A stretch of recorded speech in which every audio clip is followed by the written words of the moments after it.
Hello friends, welcome to Odia fitness.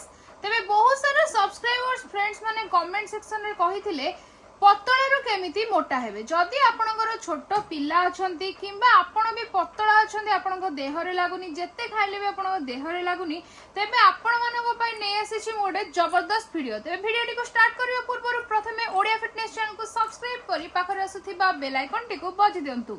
तेबे friends आजिकली बहुत लोगंकर चिंता आइदर से माने पतला से माने मोटा हेबाको चाहछन्ती किंबा मोटा लोक माने पतला हेबाको चाहछन्ती। तेबे आज मु जो रेमेडी नै आछि बा होम रेमेडी नै आछि सेटा होछि केमिति पतला रो आपण मोटा हेबे। तेबे पतला रो मोटा हेबा पई आपणक शरीर रे सठिक परिमाणर न्यूट्रिशन, सठिक परिमाणर जोटा पोषक तत्व कहा जाए बा आपणकर प्रोटीन्स, भरपूर मात्रा रे प्रोटीन्स आपणक शरीर को मिलिले ही आपण पतला रो मोटा हे परिबे। तेबे एठी मु किछि इंग्रेडिएंट्स नै छि जोटा कि आपण देखि पारुथिबे।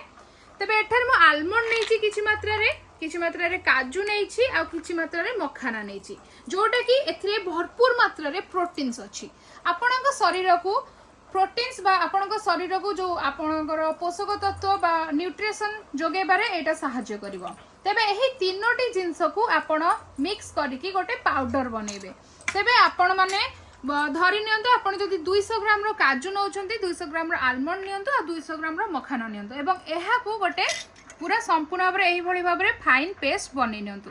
तेबे एहा को छोट पिला को भी आपण देई परिबे आ बड़ लोक माने भी आपण एहा को नै परिबे, आपण को खाद्य रे शामिल करि परिबे। आ जदि आपण जिम रे एक्सरसाइज करछंती, आपण फिट रहे को चाहछंती, आपण बॉडी बने को चाहछंती, तेबे मध्ये एटा को आपण यूज करि परिबे। देखि पारथिबे एही भली भाव रे आपण एहा को पेस्ट बनै नंतु, एही भली भाव रे आपण एहा को पाउडर बनै नियंतु एवं प्रतिदिन सखाळे एवं संध्या रे आपण माने गोटे कप क्षीर सहित एही पाउडर को मिसै कि पियंतु। तेबे गोटे चमच पाउडर सहित गोटे कप क्षीर आपण नै परिबे सखाळे आउ संध्या बेले। जदि आपण डेली डेली एहा को यूज करूछंती एवं देखिबे आपण 15 दिन रे बढ़िया रिजल्ट मिलिबो। आपण आपनक देह रे लागिबा सहित आपनक शरीर को मध्ये शक्ति मिलिबो।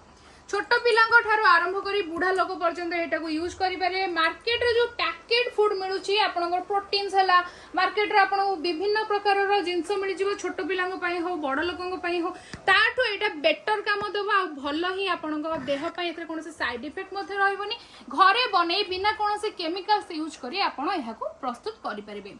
तेबे एहा को खाइबा सहित आपण मानकु भलो खाद्य खाइबा को हबो। भलो आपण पनीपरिबा खांतु, नॉन वेज खाइबा ठु टिके जंक फूड आ नॉन वेज ठु टिके दूर रे रहंतु आ भलो खाइबा खांतु। आपणक देह रे लागिबो, आपण पतला रु मोटा हेबे एवं एहा सहित आपणक शरीर रे मध्ये शक्ति मिलिबो।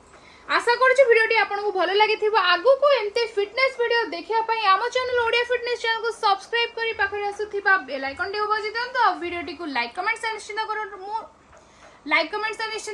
से पर्यंत मु रहिली stay fit and stay tune for my next video. Bye bye.